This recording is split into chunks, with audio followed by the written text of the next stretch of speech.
থাকবে সত্য, বাঁচবে হবে সত্যের জয়। সত্যের আলো কাটায় আধার, না করে কিছুকে ভয়। দুনিয়ার যত অপরাধী যত তাদের সাথে, এসো এসো সিআইডি ধ্বংস করো তাকে। বিশ্বাস রাখো সত্যের পথে, ভালোবাসা আশা পুণ্যের সাথে, বীর বেশ পড়ে সত্য চলবে অনন্তকাল জুড়ে। আকাশে বাতাসে সত্যের গান, সূর্য কিরণে সত্যের গান, জীবন দিয়ে গাও গো আজকে সত্য আমারই প্রাণ।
এখানে মার্ডারটা কোথায় হয়েছে? Sir 3rd floor. Thank you.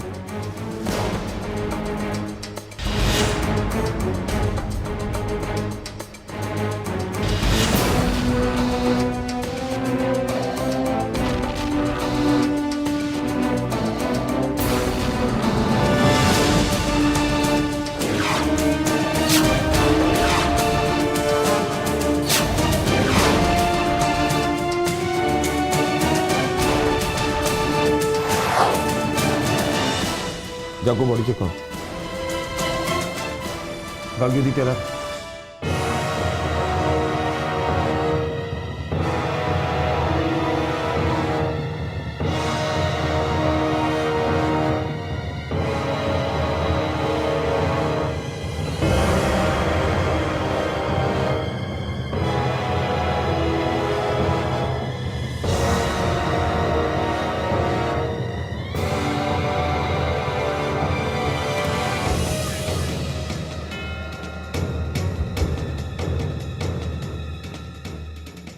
Sir point blank range থেকে গুলি করা হয়েছে। এই দেখুন, গুলি শরীরের ভেতর ঢুকে উল্টো দিক দিয়ে বেরিয়ে গেছে।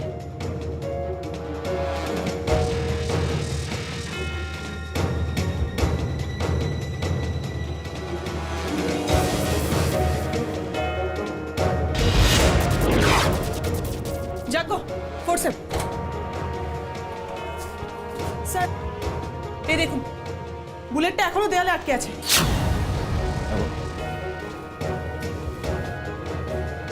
এই যে স্যার, বুলেটটা এখানে লেগে আছে, তার মানে গুলিটা ওদিক থেকে চলেছে। ঘরে ঢোকার সময় মেয়েটার শরীরে গুলি লাগে, এখানে পড়ে যায়। শরীরে আর কোনো আঘাতের চিহ্ন আছে কিনা দেখো, চেক করো।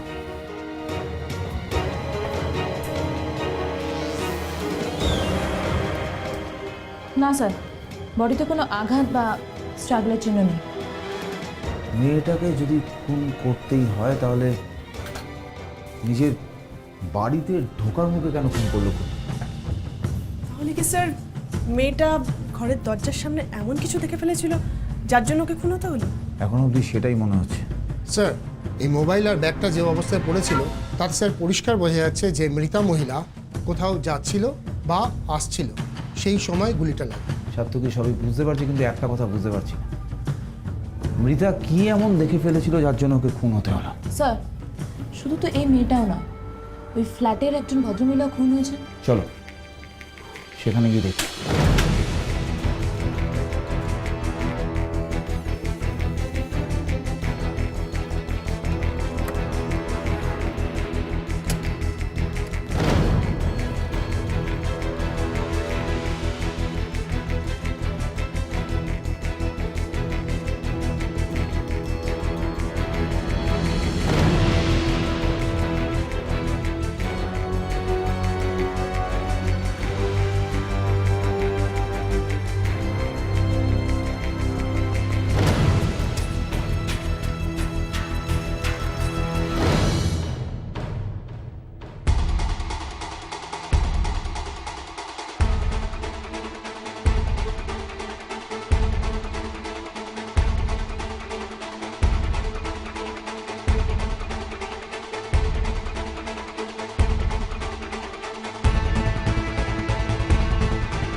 স্যার,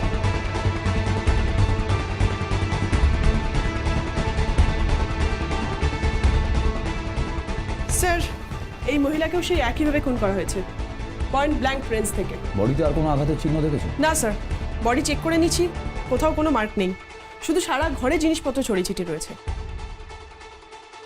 ভালো করে আলমারিটা চেক কর। স্যার,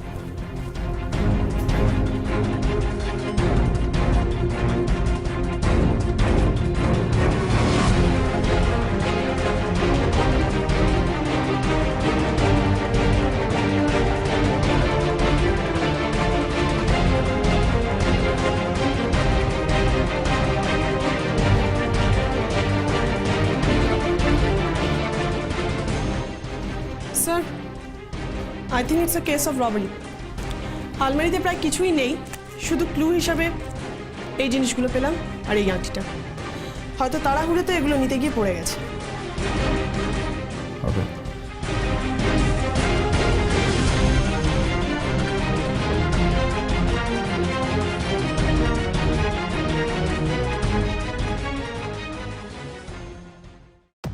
যখন ঘরে ঢুকতে যান তখন তাকে খুন করা হয়। স্যার, মহিলা যদি ঘরের ভেতরেই থাকবেন তাহলে ডাকাত ফ্ল্যাটের ভেতর ঢুকলো কীভাবে? আচ্ছা, একটা জিনিস তো হতে পারে যে ডাকাত মহিলার পূর্ব পরিচিত ছিল, তাই তাকে ভেতরে ঢুকতে খুব একটা স্ট্রাগল হতে হয়নি। তোমরা ব্যাপারটাকে উল্টোভাবে ভাবছো। এমনটাও তো হতে পারে যে ডাকাত আগে থেকেই ফ্ল্যাটের মধ্যে ছিল, মহিলা ফ্ল্যাটের মধ্যে ঢোকেন, ভিতরে ঘর থেকে একটা আওয়াজ পান, মহিলা ঘরের মধ্যে ঢুকতে যান, ডাকাতের মুখোমুখি হন এবং মারা যান। ওই যে রডটা যেটা মাটিতে পড়েছিল সেটা মহিলার হাতের পাশে ছিল, সেটা মহিলার হাতে এলো কিভাবে? স্যার, দরজার নবে অনেকগুলো ফিঙ্গারপ্রিন্টস পাওয়া গেছে, আর সমস্ত প্রিন্টসগুলো আমি চেক করে নিয়েছি। এখন এগুলোকে ল্যাবে পাঠাতে হবে ম্যাচ করানোর জন্য যে এই ফিঙ্গারপ্রিন্টসগুলো কাদের সঙ্গে ম্যাচ করছে। স্যার, আরেকটা কথা, এটা কিন্তু বোঝা যাচ্ছে ভদ্রমহিলা বেশ বড়লোক ছিল। রাইট সাথে ডাকাত বা খুনি যাই বলো না কেন, সে সেটা জানতো যে মহিলা এই বাড়ির মালিক, তিনি প্রচুর টাকা পয়সা গয়নাগাটির অধিকারিণী। ডাকাত যখন ডাকাতি করতে আসে তখন মহিলা তাকে বাধা দিতে যায়, ডাকাত আঘাত করে, মহিলার মৃত্যু হয়। এই মহিলা কি কোনো ফ্যামিলি নেই? মানে এই মহিলা কি এখানে একা থাকতেন? গার্গী, এই মহিলার সমস্ত ডিটেলস আমার চাই, ফ্যামিলিতে কে কে আছে, কোথায় থাকেন, সব কিছু কুইক। স্যার, আচ্ছা স্যার, এই বাইরে যে লাশটা পড়ে আছে তার সাথে এই খুনটার কোনো কানেকশন নেই তো? স্যার, আমারও ঠিক এটাই মনে হচ্ছে। মানে এখানে ডাকাতি করে বৃদ্ধাকে খুন করে বেরিয়ে যাওয়ার সময় খুনিকে দিব্যা দেখে নিয়েছিল, আর তার জন্যই খুনি বাধ্য হয়ে দিব্যাকে খুন করে। তাহলে কি স্যার পরিচিত কেউই এই খুন বা ডাকাতিটা করেছে? স্যার, স্যার ইনফরমেশন পেয়ে গেছি। এই মহিলার দুজন ছেলে, মায়ের সাথে সম্পর্ক ভালো না হওয়ার জন্য তারা আলাদা থাকে। প্রায় 2 মাস আগে তারা এই বাড়ি ছেড়ে চলে যায়। তুমি জানতে চাইছিলে তো যজ্ঞ যে পরিচিত কেউ এই খুনটা করেছে কিনা? পরিচিত লোকে এই কাজটা করেছে।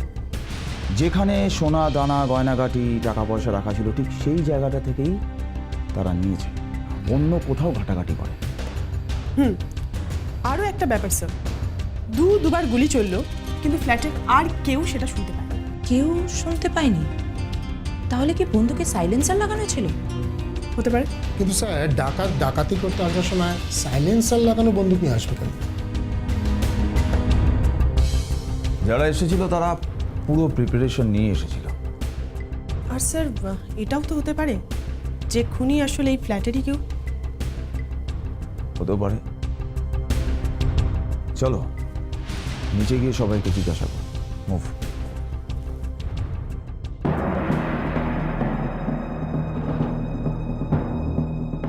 এই বিল্ডিংয়ে কাউকে ঢুকতে বা বেরোতে দেখেছেন? অপরিচিত কাউকে? না স্যার, আমি তো তেমন কিছু দেখিনি। আপনি বিল্ডিংয়ের ওয়াচম্যান, আপনার কাজ এই বিল্ডিংয়ের উপর নজর রাখা, অথচ বলছেন আপনি কিছু দেখেননি। এই বিল্ডিংয়ে দুটো খুন হয়ে গেছে, সেটা কি ভূতে এসে করেছে? সত্যি বলছি স্যার, কোনো অপরিচিত লোককে এই বিল্ডিংয়ে ঢুকতে বা বেরোতে আমি দেখিনি। আর ওই বয়স্ক মহিলাকে বা দিব্যাকে ওদের তো বিল্ডিংয়ে ঢুকতে দেখেছিলেন নিশ্চয়ই। না, আমি শুধুমাত্র ওই মাসিমাকে বাজার থেকে ফিরে এই বিল্ডিংয়ে ঢুকতে দেখেছিলাম। মাসিমাকে ঢুকতে দেখেছিলেন ওটার সময়? ওই স্যার, ওই 2টো নাগাদ হবে। তারপর আর কাকে কাকে ঢুকতে দেখেছো? স্যার, তখন তো আমার টিফিন টাইম, আমি খেতে ওই ঘরে গেলাম। খেতে চলে গিয়েছিল। তোমার জায়গায় কে ছিল? আর তো কেউ নেই, এই বিল্ডিংয়ের আমি একাই ওয়াচম্যান। আচ্ছা, রোজ কি তুমি 2টোর সময় খেতে যাও আর ফেরো কখন? না, মোটামুটি ফেরার টাইমটা আমার 2:30, কিন্তু যেতে অনেক সময় দেরি হয়ে যায়। তার মানে 2টো থেকে 2:30-এর মধ্যে যেটা খোলা থাকে, কে ঢুকলো কে বেরোলো সেটা দেখার কেউ থাকে না, রাইট? স্যার, তার মানে খুনি ওই সময়টা জানতো আর তাই জন্যে ও ওই সময়টাকেই টার্গেট করেছিল। রাইট সাথে। কিন্তু বৃদ্ধা বাজার থেকে ফিরলেন, ঘরে ঢুকলেন, খুনি এলো, খুন করলো, বিন্দাস ঘর থেকে বেরিয়ে গেল, কেউ দেখল না। চেঞ্জ। তারপর ওই 2:25 কি 2:30 হবে তখন হঠাৎ আমি কেতনবাবুর চিৎকার শুনতে পেয়ে সিঁড়ির কাছে যাই। তারপর গিয়ে দেখি। কেতনকে? স্যার আমি। হ্যাঁ বলুন, কি দেখেছেন? স্যার আমি দিব্যাকে ওইভাবে ঘরে পড়ে থাকতে দেখে ভয় পেয়ে চেঁচিয়ে উঠেছিলাম, কিন্তু তারপর দেখলাম বিল্ডিংয়ের প্রায় সবাই ওখানে ভিড় করে দাঁড়িয়ে আছে, শুধু ওই মাসিমা নেই। অথচ মাসিমার ঘরের সামনেই সবাই ভিড় করে দাঁড়িয়েছিল, কথাবার্তাও বলছিল। তারপর স্যার মাসিমার ঘরের বেল বাজালাম, কেউ দরজা খুললো না। তখন দরজা ভেঙে ঘরে ঢুকেই দেখি মাসিমাও মরে মাটিতে পড়ে আছে। আচ্ছা, আচ্ছা, আপনি যখন প্রথম ডেড বডিটা দেখলেন তখন অপরিচিত কাউকে সিঁড়ি দিয়ে নামতে দেখেছিলেন? না, আমি কাউকে দেখিনি। তবে হ্যাঁ, একটু পরে বিল্ডিংয়ের সবাইকেই ছুটে আসতে দেখেছিলাম। আচ্ছা, আপনাদের মধ্যে কেউ দিব্যার সম্বন্ধে কোনো ইনফরমেশন জানেন? মানে দিব্যা ফ্যামিলি কোথায় থাকে, ও কি করে, কেউ জানেন? স্যার, দিব্যা তো 6 মাস হলে ফ্ল্যাটে ভাড়া এসেছিল। আমরা তো কেউ ওর ফ্যামিলির কাউকে কোনোদিন এখানে দেখিনি। আসলে স্যার, মেয়েটা আমাদের কারোর সাথেই খুব একটা মিশতো না, কথাও বলতো না। তাই স্যার, আমরাও ওর সাথে খুব একটা কথা বলার সুযোগ পাই। বুঝলাম। তার মানে দিব্যার খোঁজ খবর আমাদের নিতে হবে। আমি একটা বিষয়ে শিওর, দিব্যা আর ওই বৃদ্ধা মহিলাকে যেই খুন করে থাকুক না কেন, ওদের দুজনকে ও খুব ভালোভাবে চিনতো, জানতো। হ্যাঁ স্যার, আমারও তাই মনে হয়। তা নাহলে দরজার লক না ভেঙে কিলার ফ্ল্যাটে ঢুকলো কিভাবে? দুটো ব্যাপার হতে পারে। এক, হয়তো ওই কিলারের কাছে ফ্ল্যাটের চাবি ছিল, আর দুই, বৃদ্ধা মহিলা নিজেই ওই ফ্ল্যাটের দরজা ভেতর থেকে খুলেছিলেন। কিন্তু স্যার, আমরা খোঁজ নিয়ে দেখেছি যে বৃদ্ধা মহিলা খুন হওয়ার জাস্ট একটু আগেই বাজার থেকে ফিরেছিলেন। তাহলে তো গল্পটা ঘুরে যাচ্ছে কারকে। বৃদ্ধা মহিলা যদি বাজার থেকে ফিরে এসে ফ্ল্যাটের ভেতরে খুন হন, তাহলে এটাই বোঝাচ্ছে যে খুনি আগে থেকেই ফ্ল্যাটের ভেতরে ছিল। আচ্ছা, ওই বৃদ্ধা মহিলা বাজার থেকে ফিরেছিলেন কখন? বিল্ডিং এর ওয়াচম্যান তো বলছে প্রায় 2টো নাগাদ ওনাকে ফিরতে দেখেছিল। 2টো? তার মানে হিসেব করলে দাঁড়াচ্ছে, যেহেতু বিল্ডিংয়ে কোনো লিফট নেই, সিঁড়ি দিয়ে ওই বৃদ্ধার ওপরে উঠতে কমপক্ষে 5 মিনিট লেগেছে। তার মানে উনি ফ্ল্যাটে ঢুকেছেন 2:05 নাগাদ। আর দিব্যার খুন কটায় হয়েছে? স্যার, বিল্ডিংয়ের রেসিডেন্ট কেতনের কথা অনুযায়ী ও দিব্যার লাশ দেখতে পেয়েছে 2:25 নাগাদ। তার মানে ওই 20 মিনিটের মধ্যেই 2টো খুন হয়েছে। যদি দিব্যার খুন আরেকটু আগেও হয়ে থাকে, তাহলেও 15 মিনিটের বেশি সময় লাগা কথা নয়। স্যার, কিলার তো এর মধ্যে আলমারি খুলে ডাকাতিও করেছে, তার জন্য নিশ্চয়ই সময় লেগেছে। কিন্তু স্যার, কিলার ঘরের জিনিসপত্র নেওয়ার জন্য বেশি সময় নিয়েছিল বলে মনে হয় না। কারণ এক তো ঘরের আদার্স জিনিসপত্র ঘাটাঘাটি করা হয়নি, আর 2 নম্বর আলমারির লক কিন্তু ভাঙা হয়নি। তার মানে কিলার জানতো টাকা পয়সা কোথায় থাকে। আচ্ছা, আলমারি থেকে ফিঙ্গারপ্রিন্টসগুলো পাওয়া গেছে নিশ্চয়ই। বিল্ডিংয়ের সবার সঙ্গে ম্যাচ করিয়ে দেখেছো? ওই আলমারিতে বৃদ্ধার ফিঙ্গারপ্রিন্ট ছাড়া আর একটা ফিঙ্গারপ্রিন্ট পাওয়া গেছিল, কিন্তু সেটা বিল্ডিংয়ের সবার সাথে ম্যাচ করে দেখেছি, কিন্তু কারোর সাথে ম্যাচ করছে না।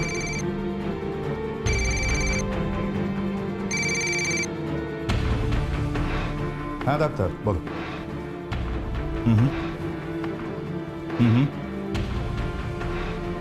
What? Are you sure? ঠিক আছে, ঠিক আছে, থ্যাংক ইউ ডাক্তার।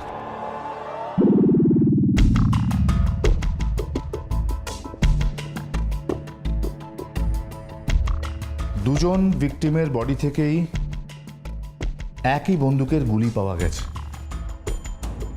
.225 ব্যারেটা, তাও আবার পয়েন্ট ব্ল্যাঙ্ক রেঞ্জ থেকে। স্যার, এটা একটা সন্দেহের কারণ।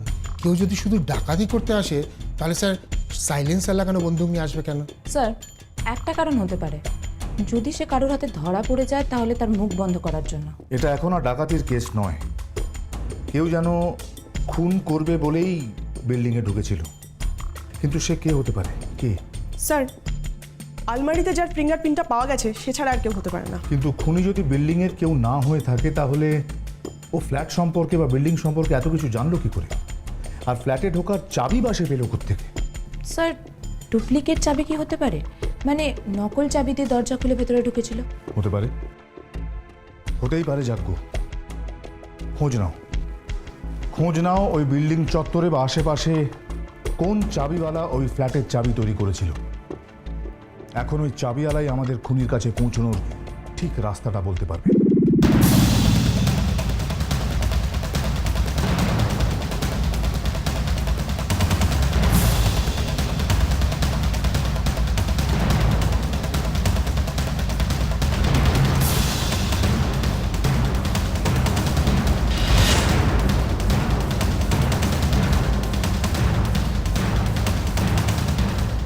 চাবিটা বানিয়ে রাখ, আমি 8 ঘন্টার মধ্যে আসছি। এই যে ভাই, ডুপ্লিকেট চাবি তৈরি করো। তাহলে এটা কি করছি? এটাই তো আমার কাজ। আর এই এলাকার সবাই আমার কাছেই আসে ডুপ্লিকেট চাবি বানানোর জন্য। চোর ডাকাতরাও আসে তোমার কাছে? সবাই? কি বললেন? চোর ডাকাতদের কথা বলছি, আসে না তোমার কাছে? কি আজে বাজে কথা বলছেন? কে আপনারা? CID Kolkata bureau. সিআইডি আমার কাছে? আমি কিছু করিনি, আমি কিছু জানি না। তুমি কি জানো বা না জানো সেটা আমরা পরে মিলিয়ে নেব। এখন যেটা জিজ্ঞাসা করছি তার পরিষ্কার উত্তর দাও। এনএম সোসাইটি ফ্ল্যাট নাম্বার 2002, এই ফ্ল্যাটের চাবি তুমি বানিয়েছিলে? NM society flat number 2002? হ্যাঁ হ্যাঁ, কাল তো আমি ওখানে গিয়েছিলাম। স্যার, এতক্ষণে ঠিক লোককে পাওয়া গেছে। এবার বলো তো শোনা, কাল ওখানে গিয়ে তুমি কি করেছিলে? ওই কাল বেলার দিকে একটা লোক এসে বলল ওর ফ্ল্যাটের চাবি, মেন গেটের চাবি হারিয়ে গেছে, সেটা খুলে দিতে হবে। তাই ওই লোকটার কাছে গিয়েছিলাম আমি। তখন কটা বাজে মনে আছে? টাইম ওই 2:15 হবে।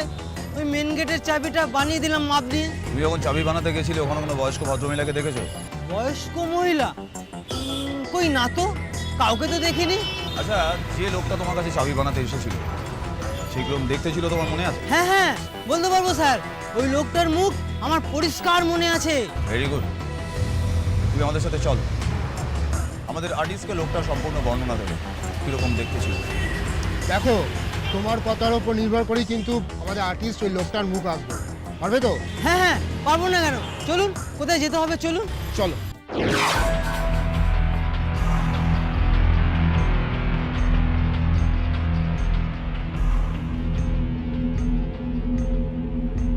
জুম করো, জুম করো।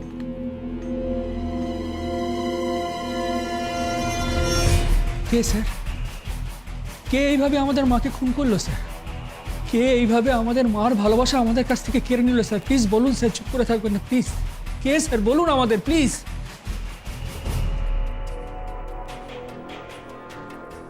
গতকাল আপনাদের মায়ের অ্যাকাউন্ট থেকে কোনো একজন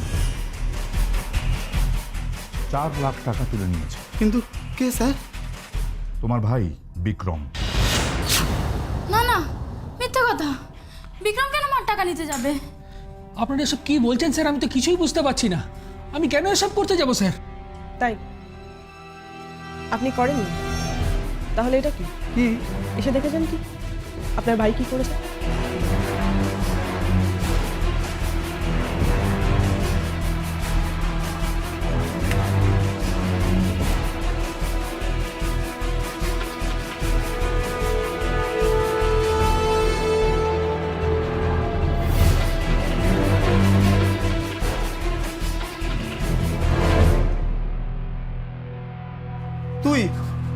তুই মাকে খুন করেছিস, নইলে মার অ্যাকাউন্ট থেকে টাকা তুললি কিভাবে? না না শোন, তোরা কি বলছিস? সত্যি কথা বলছি আমি, বিশ্বাস কর। আমি মাকে কিচ্ছু করিনি। মা নিজে বলেছিল আমাকে টাকা তুলতে। মা আপনাকে কেন টাকা দেবেন? আপনি তো আমার সৎ ছেলে ছিলেন, তাই না? বিক্রম ওনার নিজের ছেলে না? না, সেজন্যই তো উনি মাকে টাকার জন্য খুন করেছে। না না বিশ্বাস কর, আমি মাকে কিচ্ছু করিনি। আসলে মার্কেটে আমার অনেক টাকা লোন হয়ে গেছে, আর মাকে সেটা কালকে বলাতে মা নিজেই টাকা দিয়েছে আমাকে। তাহলে তুমি এই কথাটা কাউকে বললে না কেন? হ্যাঁ বলিনি, কারণ বললে ওরা সবাই মিলে একসঙ্গে গিয়ে মার সঙ্গে ঝগড়া করতো। হ্যাঁ তাই। মিথ্যে কথা স্যার, ও মিথ্যে কথা বলছে। হ্যাঁ এটা সত্যি। মা ওকে নিজের ছেলের মতোই ভালোবাসতো। মা ওকে টাকাটা দিতেই পারে। না, মা ওকে টাকা দেয়নি, আর টাকা দেয়নি বলে ও মাকে খুন করেছে। আস্তে আস্তে সবাই চুপ করুন। কে খুন করেছে আর কে খুন করেনি সেটা আমরা বুঝবো। যাগো, বিক্রমের ফিঙ্গারপ্রিন্টসগুলো কালেক্ট করো, আর ফ্ল্যাটের ভেতর যে ফিঙ্গারপ্রিন্টসগুলো পাওয়া গেছে তার সঙ্গে ম্যাচ করে দেখো, কুইক। রাইট স্যার, আপনি আসুন আমার সঙ্গে।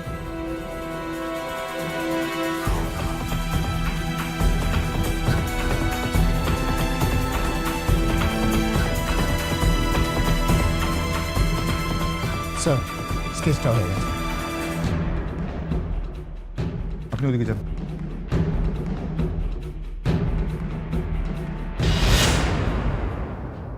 তুমি শিওর এই লোকটাই তোমার ফ্ল্যাটে নিয়ে গেছিল? হ্যাঁ স্যার, এই লোকটাই কাল আমাকে ওখানে নিয়ে গেছিল। ঠিক আছে, তুমি এসো, তোমাকে ডেকে পাঠাবো যদি দরকার হয়।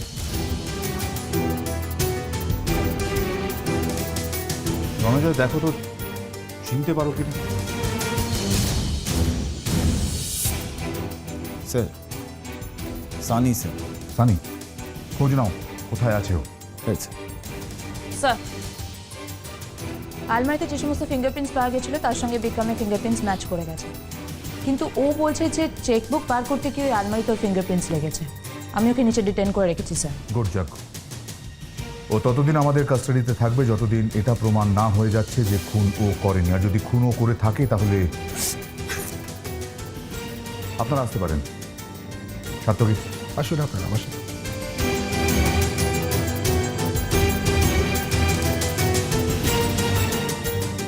খুনটা যেই করেছে বড্ড চালাক খুনি। কেসে যত সহজ আমরা ভাবছি ততটা নয় রণজয়। কেসটা অনেকটা জট পাকানো। আমি দেখছি। কিছু হয়েছে স্যার? হ্যাঁ, না কি স্যার? স্যার, আমার মোবাইলটা না ঠিকমতো কাজ করছে না স্যার। আপনি যদি একান্তই এটা ব্যবহার করতে না চান তো আমাকে স্যার।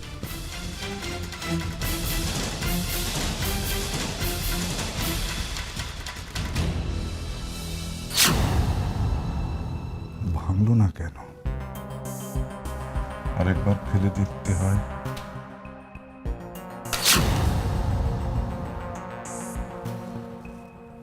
স্যার, আপনি কি মোবাইলটা ভেঙে ফেলতে চাইছেন?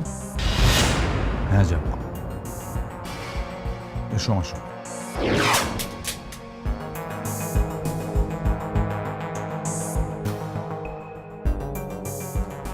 স্যার, আপনি ঠিক কি করতে চাইছেন কিছুই তো বুঝতে পারছি না।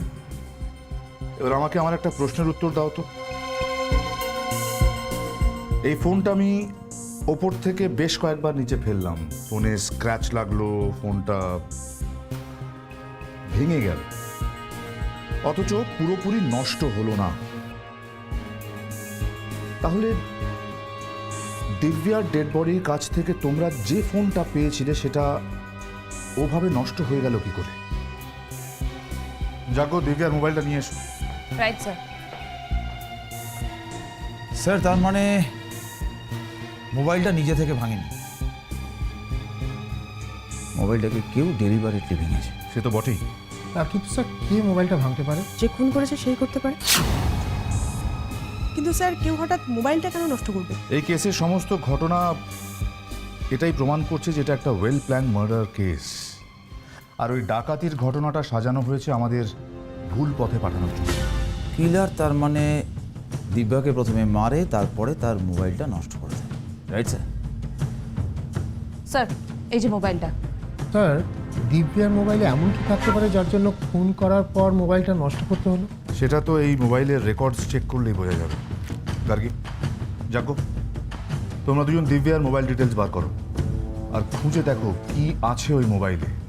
দিব্যাকে খুন করার পর এই মোবাইলটা এইভাবে নষ্ট করার প্রয়োজন হলো।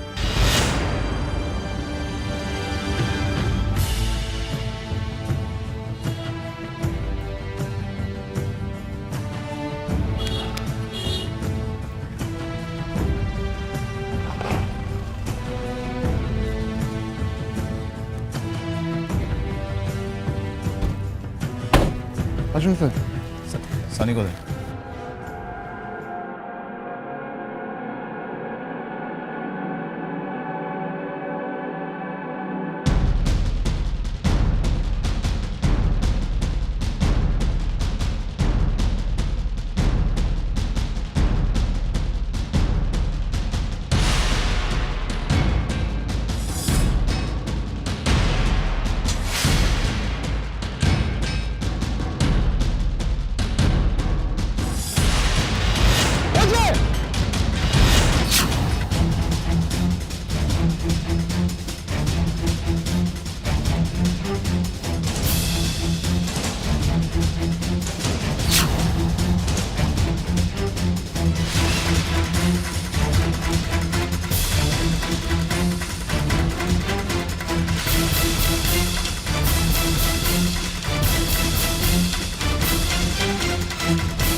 আমরা দিব্যার অফিসে গিয়েছিলাম, কিন্তু তেমন কোনো ডিটেলস ওর সম্পর্কে জানতে পারলাম না। মানে ও খুব কম লোকের সাথে মিশতো, খুব কম কথা বলতো, মানে চুপচাপ স্বভাবের মেয়ে ছিল। চুপচাপ ধরনের নেই, আগে চুপচাপ থাকার ভান করতো। যাকে আর কিছু জানতে পারলে দিব্যা সম্পর্কে? হ্যাঁ স্যার, আরও আরেকটা ব্যাপার, দিব্যা রোজ সন্ধ্যে 6:30 নাগাদ অফিস থেকে বেরোতো, কিন্তু সেদিন কিছু জরুরি কাজ আছে বলে দুপুরবেলায় বেরিয়ে যায়। কি জরুরি কাজ জানতে পারলে? সেটা জানা যায়নি, তবে ওর মোবাইল রেকর্ড চেক করে যেটা জানা গেছে সেটা হচ্ছে ওর মৃত্যুর 5-10 মিনিট আগে পর্যন্ত একটা নাম্বার থেকে 2-3 বার কল এসেছে। নাম্বারটা কি? স্যার, এই নাম্বারটা থেকে ফোন এসেছিল আর দিব্যা সেগুলো রিসিভও করেছিল। 3 বার কল এসেছিল, প্রথমে 40 সেকেন্ড, তারপরে 37 সেকেন্ড, আর তারপরে 25 সেকেন্ড। কল ডিটেল দেখে তো মনে হচ্ছে কেউ একজন অপেক্ষা করছিল আর সেই কারণে এতগুলো ফোন করছিল। স্যার, যদি এটাই হয়ে থাকে তাহলে বুঝতে হবে যে বারবার কেউ ফোন করে ও কোথায় আছে, কখন আসছে, এই সমস্ত কিছু জানতে চাইছিল। রাইট গার্গী, আরেকটা জিনিস ভালোভাবে খেয়াল করে দেখো, বিগত কয়েক মাস ধরে নিয়মিতভাবে দিব্যা এই নাম্বারের সাথে কথা বলছিল। তার মানে এই নাম্বারের যিনি মালিক তাকে দিব্যা খুব ভালোভাবে চিনত। স্যার, তাহলে তো আমরা এই নাম্বারটা ট্রেস করতে পারলেই দিব্যার সম্পর্কে অনেক কিছু জানতে পারবো। রাইট জাগো, খোঁজ নাও নাম্বারটা কার আর সে দিব্যাকে কত ভালোভাবে চেনে, ওর সম্পর্কে কি কি জানে। ইনফ্যাক্ট বিশেষ করে এটা জানবে সেদিন দিব্যা কোথায় কোথায় গেছিল, কার কার সঙ্গে মিশেছিল। রাইট স্যার,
কোথায় উদা হয়ে গেল?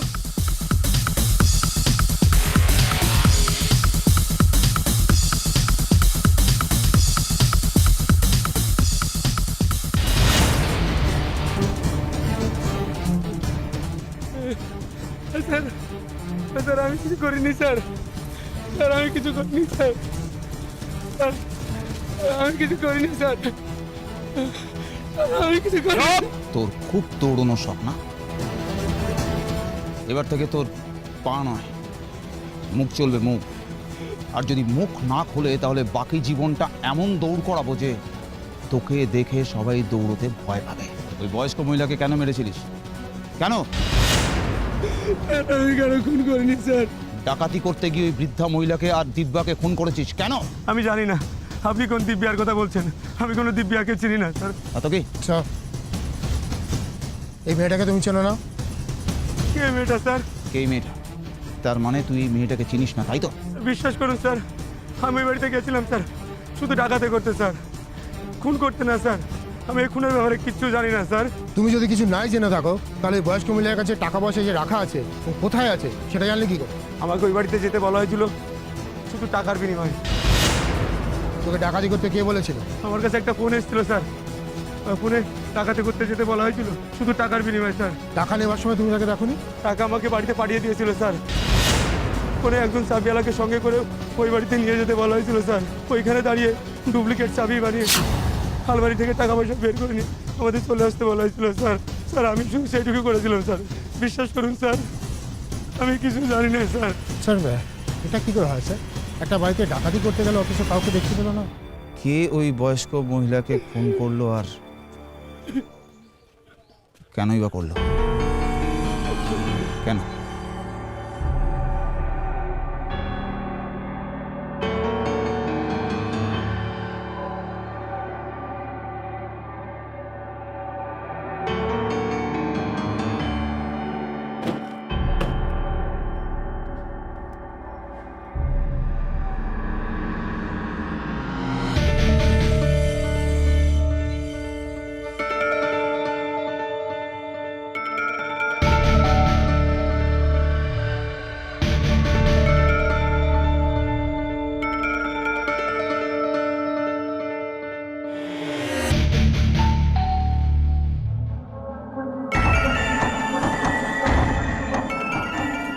হ্যাঁ বলুন। নমস্কার, আমরা সিআইডি কলকাতা ব্যুরো। নমস্কার, আসুন বসুন। না থ্যাঙ্কস, আমরা বুঝতে আসিনি। কি ব্যাপার বলুন? সুমিতকে একটু ডাকুন, আমাদের ওর সাথে একটু দরকার আছে। সুমিত তো এখানে থাকে না। থাকে না? কোথায় থাকে? ও তো বছরখানেক হলেও কাজের জন্য অস্ট্রেলিয়ায় শিফট হয়ে গেছে। অস্ট্রেলিয়া? স্ট্রেঞ্জ। তাহলে এখানে কে থাকে? এই বাড়িতে থাকে বলতে আমি একা দেখাশোনা করি, কেয়ারটেকার বলতে পারেন। এটা কি করে সম্ভব? আচ্ছা, আপনি এই নাম্বারটা চেনেন? 18973467? না, এটা আমার নাম্বারও নয়। আমার নাম্বারটা হচ্ছে 1793343453। আর এই বাড়িতে নাম্বার বলতে দুটো, একটা ল্যান্ডলাইন আর একটা আমার মোবাইল নাম্বার। বুঝলাম, কিন্তু এত বড় গন্ডগোলটা হয় কি করে? কি হয়েছে স্যার, একটু বলবেন? হয়েছে বলতে একটা খুন হয়েছে, সে বিষয়ে আমরা। আচ্ছা, আপনি দিব্যা বলে কাউকে চেনেন? দিব্যা? না, দিব্যা বলে তো কাউকে চিনি না। স্ট্রেঞ্জ। আপনি বলছেন সুমিত এখানে বছরখানেক হলো থাকে না, অথচ দিব্যা যে নাম্বারে সবচেয়ে বেশি কথা বলতো তার অ্যাড্রেস এটা, এই বাড়িটা। আর সেই জন্যই আমরা সুমিতকে এখানে খুঁজতে এসেছি। যদি দিব্যা সম্পর্কে কিছু জেনে থাকেন বা শুনে থাকেন তাহলে সেটা আমাদের বলুন প্লিজ। দিব্যা নামে আমি সত্যি কাউকে চিনি না, আমি কিছু জানি না দিব্যা সম্পর্কে। ওকে, থ্যাংক ইউ, চলো।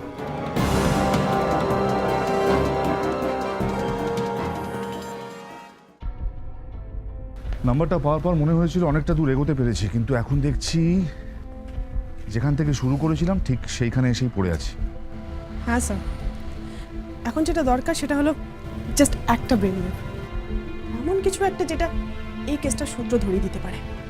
স্যার, আমাদের হাতে কিন্তু এখনো একটা চান্স আছে। চান্স? কি চান্স? স্যার, এই যে পার্টিকুলার নাম্বারের সিম কার্ড সেটা যে ডিলার বিক্রি করেছিল তার কাছ থেকে তো আমরা এই সমস্ত পার্সোনাল ডিটেলস পেতে পারি, যেমন কে কিনেছে, তার অ্যাড্রেস কি, সব।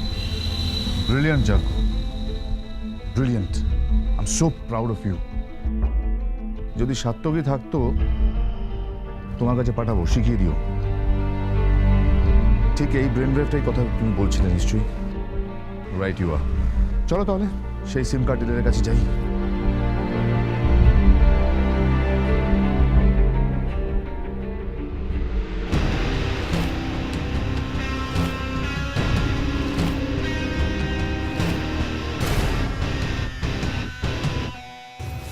হ্যাঁ বলুন। দেখুন তো এই নাম্বারটা বেঁচেছেন কিনা। এই নাম্বারটাই লাগবে? একদম বাড়ির থেকে দেখে এসেছে? 1 মিনিট দাঁড়ান, দেখছি।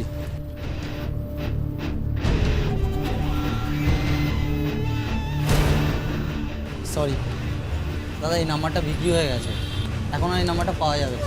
তবে আমি একটা ভালো নাম্বার আপনার জন্য রেখেছি। না না, তার দরকার নেই। আচ্ছা, দেখে বলুন নাম্বারটা কাকে বিক্রি করেছে। কেন, তার কাছে যাবে নাকি? তার কাছ থেকে কিনবে? আরে বাবা, কি আছে বলুন তো এই নাম্বারটায়? আপনাকে যতটুকু বলা হচ্ছে আপনি ততটুকু করুন। এই নাম্বারটা যা, তার পার্সোনাল ডিটেলসটা আমাদের দিন। সরি ম্যাম, কারো পার্সোনাল ডিটেলস আমি দিতে পারি না। CID Kolkata bureau. Sorry sorry, আমি বুঝতে পারিনি। সরি বলার কি দরকার আছে? আপনি তো আপনার কাজ ঠিকঠাক নিয়ম মেনেই করছেন, এবার আমরা আমাদের কাজ করব। নাম্বারটা কার বার করুন। 1 মিনিট দাঁড়ান স্যার, আমি রেজিস্টারটা দেখে চেক করে আপনাকে এক্ষুনি বলে দিচ্ছি।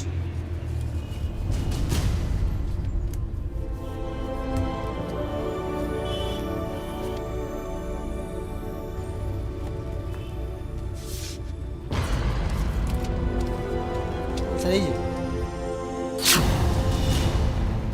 আপনি শিওর? যার ছবি তারই নাম্বার? হ্যাঁ স্যার, ফর্মে যখন এনার নাম আছে তো এই আকাশ তো হবে। এই আকাশের মেঘ সরিয়ে দেখতে হবে কতটা আলো লেগে আছে আর কতটা অন্ধকার। Thank you.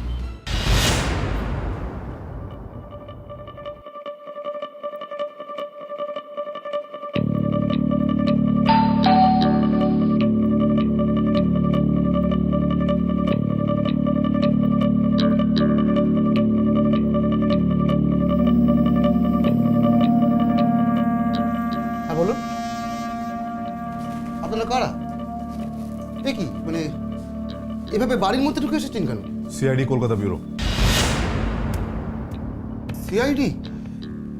কিন্তু আমি কি করেছি মানে আমি তো কিছুই। গার্গী, এই মেয়েটিকে চেনেন? দিব্যা, এ তো দিব্যা ছবি। কেন, কি হয়েছে স্যার? তুমি জানো না কি হয়েছে? না, আমি সত্যি জানি না কি হয়েছে, আমাকে বলুন। দিব্যা খুন হয়েছে। হোয়াট? কি কি বলছে? কি? না না, এ হতে পারে না, দিব্যা খুন হতে পারে না। দিব্যা তোমার কে ছিল? আমি দিব্যাকে খুব ভালোবাসতাম, দিব্যাও আমাকে খুব ভালোবাসতো, আর আমি তো ওকেই বিয়ে করতে চেয়েছিলাম। যদি বিয়েই করবে তাহলে খুন করলে কেন? কি বলছেন স্যার? দিব্যাকে আমি মারতে যাব কেন? আমি দিব্যাকে ভালোবাসি আর আমি দিব্যাকে খুন করতে যাব? না না স্যার, সম্ভব না। আমার সঙ্গে তো স্যার ওর কোনো যোগাযোগই ছিল না। এন্ড বাই দ্য ওয়ে, আমি ওকে খুঁজে বেড়াচ্ছিলাম। সেটা তো এক্ষুনি পরিষ্কার হয়ে যাবে। গার্গী, ভেতরে গিয়ে দেখো কোনো প্রমাণ পাও কিনা। স্যার, তোমার এগেনস্টে সমস্ত প্রমাণ আমাদের কাছে আছে। তুমি যে নাম্বার থেকে দিব্যাকে ফোন করেছিলে সেই সিম কার্ডের সমস্ত ডিটেলস আমাদের কাছে আছে। এমনকি দিব্যার মৃত্যুর 5 মিনিট আগেও তুমি তাকে ফোন করেছিলে। না না না, আমি ওকে ফোন করিনি, আমার কাছে ওর নাম্বার নেই। আপনি চাইলে আমার মোবাইল ফোন দেখতে পারেন। তোমরা তো বিয়ে করবে বলছিলে, তাহলে হঠাৎ সম্পর্ক শেষ হয়ে গেল কেন? আসলে ও জানতে পেরে গিয়েছিল যে আমি বিবাহিত, আমার বউ আছে, আর তাই আমাকে ছেড়ে চলে গিয়েছিল। লজ্জাও করে না, এতটুকু লজ্জা নেই। নিজে একজন বিবাহিত পুরুষ হয়ে একটা অন্য মেয়ের জীবন নষ্ট করতে চাইছিলে। ছি, কি ভাবো তুমি নিজেকে? কি ভাবো? আর তোমার স্ত্রী কোথায়? স্যার, ও আমার সঙ্গে থাকেন। ও যেদিন জানতে পারে দিব্যার সঙ্গে আমার ভালোবাসার সম্পর্ক আছে, আমায় ছেড়ে চলে গেছে। স্যার, স্যার এই ছবিগুলো পেলাম।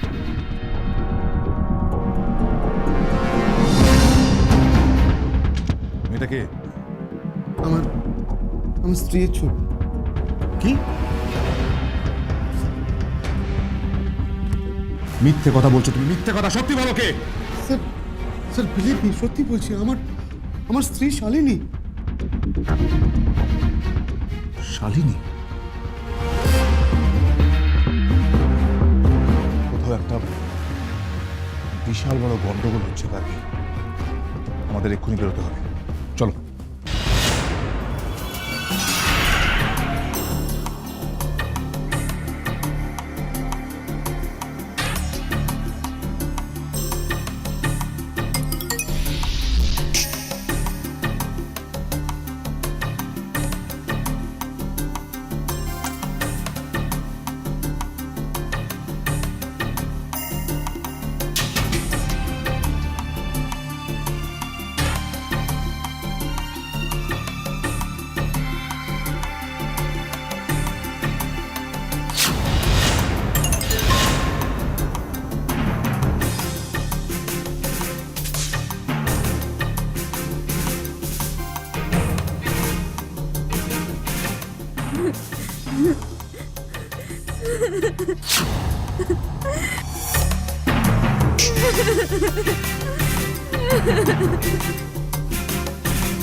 খোলো খোলো খোলো খোলো খোলো। একদম ভয় পাবে না, একদম ভয় পাবে না। আমরা সিআইডি কলকাতা ব্যুরো থেকে এসেছি। তোমার কোনো ক্ষতি আমরা হতে দেব না। তুমি শুধু এটা বলো, তোমার নাম কি, তুমি কে, আর তুমি এখানে কি করছো? আমার নাম সম্পূর্ণা। আমি এই বাড়ির কেয়ারটেকার। কেয়ারটেকার? তোমাকে এখানে ভেবে বেঁধে গেল কে? একটা মেয়ে একটু আগে এখানে এসেছিল, আমাকে পেছন থেকে ধরে আমার হাত পা মুখ বেঁধে আমাকে এখানে আটকে রেখে দিয়ে চলে গেল। ওকে, আমি কিচ্ছু জানি না। রিল্যাক্স রিল্যাক্স সম্পূর্ণ, আমরা এসে গেছি, তোমার কোনো ভয় নেই। তুমি শুধু আমাদের এইটুকু বলো, ও ওই মেয়েটা কি একা ছিল না ওর সঙ্গে কেউ ছিল, বা ফোনে কি কারোর সাথে কথা বলছিল? আমি আমি কিচ্ছু দেখিনি, শুধু আপনারা আসার একটু আগে এই 5-10 মিনিট হলো ও এখান থেকে চলে গেছে, আর আমি কিচ্ছু জানি না।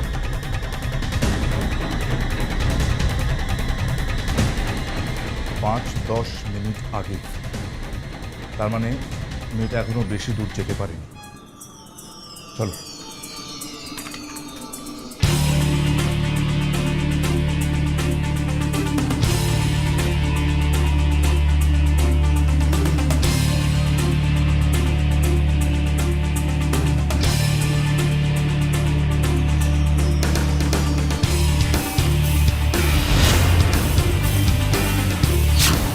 স্যার ওই তো শালিনী। ধরো ধরো ধরো।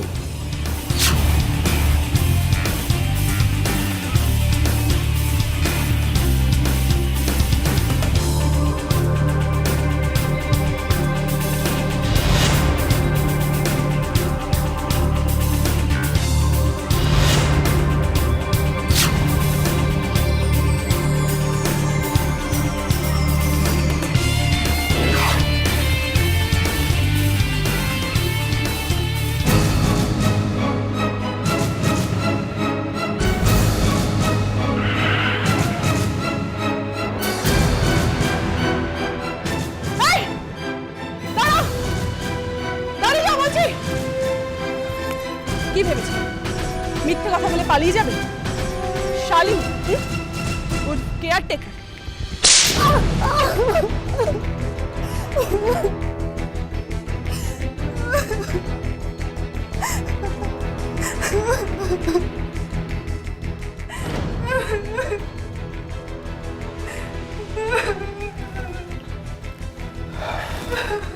এখন আর কেঁদে কোনো লাভ নেই শালিনী। আমরা জানি খুনগুলো তুমি করিয়েছ বা করেছ। এবার বলার সময়, কেন আর কিভাবে? ওই মেয়েটা আমার স্বামীকে আমার কাছ থেকে কেড়ে নিয়েছিল, দুজনে একসাথে বিয়ে করার প্ল্যানও করেছিল। যে মেয়েটা আমার জীবন নষ্ট করলো, আমি তাকে ছেড়ে দেব? কিন্তু কিভাবে কিভাবে তুমি ওই ফ্ল্যাটে গিয়ে গুলি চালালে? দিব্যা আর আমার অফিস একই বিল্ডিংয়ে ছিল, আমি সেই সুযোগে ওর সাথে বন্ধুত্ব করলাম। আমি কয়েকবার ওর বাড়িও গিয়েছিলাম, তখনই সব দেখে এসেছিলাম। ওই বুড়িটা ওর সঙ্গে গল্প করতে আসতো, তখনই শুনেছিলাম ওই বুড়ি বুধবার আর শনিবার করে বাজারে যায়। তখনই সব প্ল্যান করেছিলাম। কি প্ল্যান বানিয়েছিল? আমি দিব্যাকে অফিস থেকে হাফ ডে ছুটি নিতে বলেছিলাম। আমরা বলেছিলাম ওই দিন দুজনে মিলে ঘুরতে যাব। আমি জানতাম ওয়াচম্যান সেদিনকে ওই সময় গেটে থাকবে না। সেই সময় সানিকেও বলেছিলাম বুড়ির ফ্ল্যাটে গিয়ে কাজটা সেরে নিতে। দিব্যাকে কেন খুন করেছো সেটা তো বুঝলাম, কিন্তু এই বৃদ্ধা মানুষটা তোমার কি ক্ষতি করেছিল যে তাকে তুমি মেরে ফেললে? আমি ভেবেছিলাম এমনভাবে সব কিছু করবো যাতে কেউ বুঝতে না পারে। সবাই ভাবে ডাকাতি করতে এসেই খুনটা হয়েছে। তাই আমি আগে থেকে বুড়ির ফ্ল্যাটে লুকিয়েছিলাম। সানি সেটা জানতো না। সানিকে বলেছিলাম টাকা পয়সা নিয়ে বেরিয়ে যেতে, ও তাই করেছিল। সানি টাকা পয়সা গয়নাগাটি নিয়ে যখন বেরিয়ে চলে যায়, আমি তখন বুড়িকে আর দিব্যাকে মেরে ফ্ল্যাট থেকে বেরিয়ে যাই। আমার প্ল্যান মতো সবাই ভেবেও ছিল ডাকাতটাই দিব্যাকে খুন করেছে। তুমি কি মানুষ? একটা মেয়ের জীবন কেড়ে নিলে, তারপরেও শুধুমাত্র নিজেকে বাঁচানোর জন্য একটা বয়স্ক মানুষকে শুধু শুধু তুমি খুন করলে, যাতে অন্যরা সবাই ভুল বোঝে। অন্যদের ভুল ভাবতে গিয়ে নিজের জীবনের সবচেয়ে বড় ভুলটা তুমি করে বসে আছো শালিনী। একজন অপরাধী যতই চালাক হোক না কেন, ধরা সে পড়েই, ঠিক যেমন তুমি পড়লে আজ। দুজন নিরীহ মানুষকে খুন করেছো তুমি শালিনী, দুজন। এবার সারা জীবন তোমায় জেলে পৌঁছতে হবে, যদি না ফাঁসি হয়ে যায়।